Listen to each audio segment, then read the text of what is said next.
ஈசனே சிவகாமி நேசனே என ஈன்ற தில்லைவாழ் நடராஜனுடைய திருவடியை வணங்கி அஸ்ட்ரோ சக்தி நிர்வாகத்திற்கும் நன்றியும் வணக்கமும் மதிப்பையும் கூறி இன்று 1/7/2025 ஜூலை மாத பிறப்பு. இந்த ஜூலை மாத பிறப்பு நமக்கு ஒரு மகத்தான பிறப்பு, நமது கர்மங்களை அறுக்கக்கூடிய பிறப்பு. தட்சநாயனம் உத்தராயணத்துல கடைசியா வரக்கூடிய ஆணி மாதத்துல வரக்கூடிய ஜூலை. விருச்சகம், அதாவது உண்மையான குணத்திற்கு உரிமையோடு செய்வது, அந்த தன்மையை வெளிப்படுத்துவது, அகண்ட ஆர்வத்தில் இருக்கக்கூடிய, விண்ணில் பாயக்கூடிய அந்த அசகாய சூரன் சொல்லக்கூடிய எல்லா வகையிலையும் ஆக்டிவிட்டிஸ், சுறுசுறுப்பு விருச்சகத்துக்கு தாங்க. ஒரு நிமிஷமாவது தேல் சும்மா இருக்குமா? சொல்லுங்க சொல்லுங்க ஐயாட்ட. ஒரு நிமிஷமாவது தேல் சும்மா இருக்குமா? எவன் எங்க வர்றான், எவன் எப்படி போறான், எங்கன கடிக்கணும், எப்படி கொட்டணும், அந்த நோக்கத்திலிருந்து தூக்கம் எப்படி வரும்? அப்ப வெளிநாட்டுக்கு போகணும், என்னதை ஆராய்ச்சி பண்ணணும், தமிழ் ஆராய்ச்சி பண்ணணும், வித்வான் ஆகணும், டாக்டர் கிரேட் ஆகணும். எம்பிபிஎஸ் மட்டும் படிச்சா பத்தாது, பிஜி படிக்கணும். பிஜி மட்டும் படித்தா பத்தாது, பிஹெச்டி பண்ணணும், முதல் ஆளா இருக்கணும்.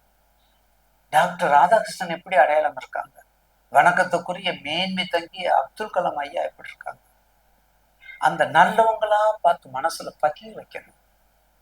அந்த எண்ணங்கள் மிக உயர்ந்த எண்ணங்கள் விருச்சகத்துக்கு ஒரு 10 நிமிஷம் உயர்ந்து நிற்கும், அப்புறம் ஒரு 5 நிமிஷத்துல கீழே போயிடும். ஏன் தெரியுங்களா?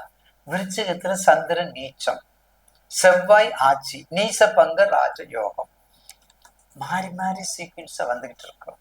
யாரை நம்பினாலும் நம்பலாம்.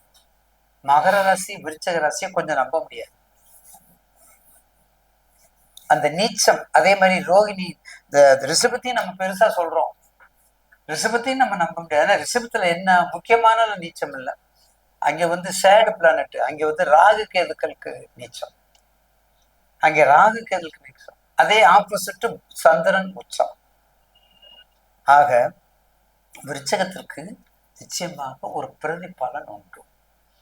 கடல் சம்பந்தப்பட்ட வேலை, கருவாடு சம்பந்தப்பட்ட வேலை, மீன் சம்பந்தப்பட்ட வேலை, மீனவர் வேலை, பார்த்தீங்களா? மீன் சம்பந்தப்பட்ட தொழிலாளி, மீன் சம்பந்தப்பட்ட முதலாளி, கடல் கடந்து செய்யக்கூடிய தொழில்கள், கப்பல் கட்டும் துறைமுகங்கள், உப்பளங்கள், துறைமுகங்கள், உப்பளங்கள். இன்னைக்கு மழை பெய்யுமா மழை பெய்யாதா என்று பாரத மாதா கடல் கன்னிய மாதாவத்தை ஜெபிக்கிற நேரங்கள், வெளிநாட்டுக்கு போகக்கூடியது, ஆராய்ச்சி அறிவு. ஒரு பொருளை, மெய்ப்பொருளை ஆராய்ச்சி செய்து அறிவது, அது எல்லாமே நீங்க தான். அந்த ஆராய்ச்சிக்கு உட்பட்டவர் நீங்க தான். அதனால விருச்சக ராசிக்கு நிச்சயமாக இந்த மாதத்துல கொஞ்சம் கவனம் தேவை. என்னையா செய்ய வர்றீங்க? அதெல்லாம் கரெக்ட் ஐயா சொல்றீங்க, எனக்கு என்ன சொல்ல வர்றீங்க? கொஞ்சம் கவனம் தேவை. எதை வச்சு கவனம்? உங்க திசாபத்தி வச்சு கவனம். உங்க திசாபத்தி வச்சு கவனத்தை பார்த்துக்க, அவ்வளவுதான். தசாபத்தியை மட்டும் வச்சுட்டு பார்த்தீங்கன்னா ஒன்றும் பயப்பட வேண்டாம். ஆக விருச்சக ராசிக்கு உங்களுக்கு நான் செய்யப்பட்ட உங்க ரிலேட்டட் எல்லா தொழிலும் வந்துருச்சு. தசாபத்தியை பார்த்துக்கோங்க. அடுத்து இந்த மாதம், ஒரு மாதம் தானே, ஜூலை தானே, வக்கரம், சனி வேறு வக்கரம் வராரு. உங்க ராசிக்கு 3 பயிற்சியுமே மத்தியம பயிற்சி. அப்படி இருக்கும்போது உங்க தசாபத்தி உங்களுக்கு சப்போர்ட் பண்ணணும். அப்போ முருகன் வழிபாடு, அம்பாள் வழிபாடு, லலிதா சகசரநாமம், லலிதா சகசரநாமம் ஒண்ணுமே தெரியும். அபிராமி அந்தாதியில 23வது பதிகம், அபிராமி அந்ததுல 27வது பதிகம், 23, 27வது பதிகம். அதுல குறிப்பா 23வது பதிகம் மிக அற்புதமான பதிகம். அதே மாதிரி திருவேலிமிலைகள், திருவேலிமிழலை பதிகம், வாசு தீரவே காசு நல்கு, வாசு தீரவே காசு மாசு இல்லை, ஏசல் இல்லையே. திருவேலிமிழலை பதிகம் அந்த கண்டிப்பாக